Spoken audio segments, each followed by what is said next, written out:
This is the Blairing Out with Eric Blair show, backstage at the Key Club for the Vans Warped Tour kickoff party. And we're here with the Aggrolites. Roger. Jesse. Brian. Jeff. Why? Because we like you. M-O-U-S-E.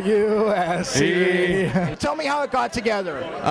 Me, Brian, and our drummer Corey were from a band called the Rhythm Doctors. We were an instrumental band, majorly influenced by the Upsetters, which was 1960s, late 60s reggae band from Jamaica. Lee Perry's group. Roger. Yeah, I came from a band called the Vessels, and Jeff used to be in several bands, Calavera, Resurrects, and Tiger Army. Well, we were also in a band with Jeff, me and Brian, and our drummer Corey was in a ska band called C-Spot.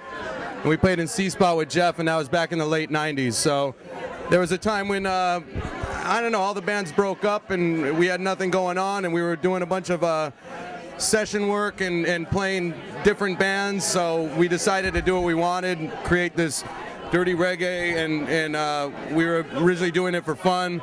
Brian called up, you know, what we thought was the best musicians in town, Roger, and so on, and put together the Aggrolites. How important is the Warped Tour to the Aggrolites right now in your career? The Warped Tour is extremely important, and I'll let Brian tell more on that. Why? Thank you. Yeah, just being able to get exposure in front of kids that wouldn't normally see us.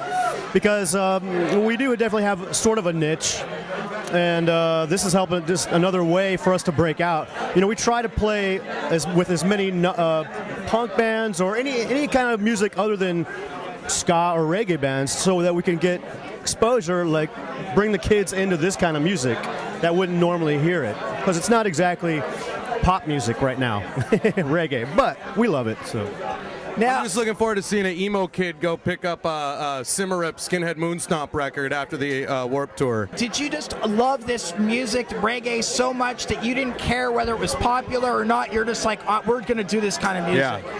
Yeah, perfectly said. And you never had any fear or reservation about it at all? Not whatsoever. I mean, we've been doing it for 6 years now, and obviously money's not the issue. this is what we do. This is what we do. But even though it might be what you do, if it doesn't, has it paid the bills a little bit? It's paid the bills enough to where we're, you know, making ends meet, but not to the extreme to where we're owning anything. Now that you're on Hellcat, you've been on Hellcat for a while, how has that changed your life and your perspective on the music? That's changed our life because a lot more people know what we play. A lot more people are exposed to our music. Once we did that Tim Armstrong solo album, there was thousands of more people that would have never known who the Aggrolites were or what they play.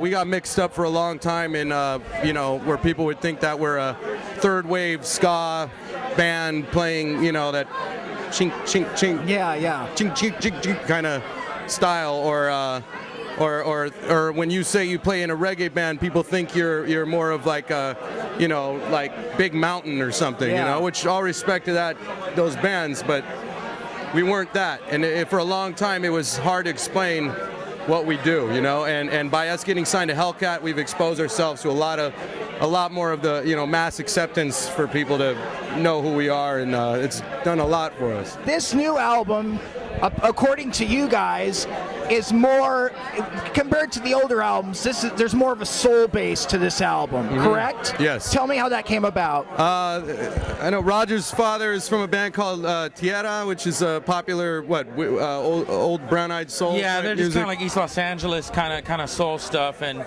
we all have different influences, and we all kind of share, you know, in the Venn diagram of things, we all kind of gravitate back to the old reggae and soulful, and a lot of the old reggae was soulful, you know, and really gritty and funky. You look at a band like the Upsetters, they're really funky, so we're just kind of, the only thing that we can play is kind of what we're influenced by, you know, so everybody across the board listens to different things, and I guess the funk soul aspect just kind of comes out, you know, when you listen to it. So we're having fun with that, you know, we're not faking anything, we're not trying to be something we're not. And I think that shows, and I think that's what's gotten us as far, is that we're playing what we listen to. So. If you were listening to like late '60s reggae, and you were hearing someone like Alton Ellis or someone like Ken Booth, and they were performing, they were singing, they were majorly influenced by Otis Redding or you know, Curtis Mayfield and the Impressions and American soul music. There's no reason why an American band from nowadays would not be able to play reggae. You know, me as a singer, personally speaking, I would never want to fake Jamaican and try to act Rasta or try to be something I'm not and sing all patois and all that. You know, I was raised on Motown and Stax and soul music.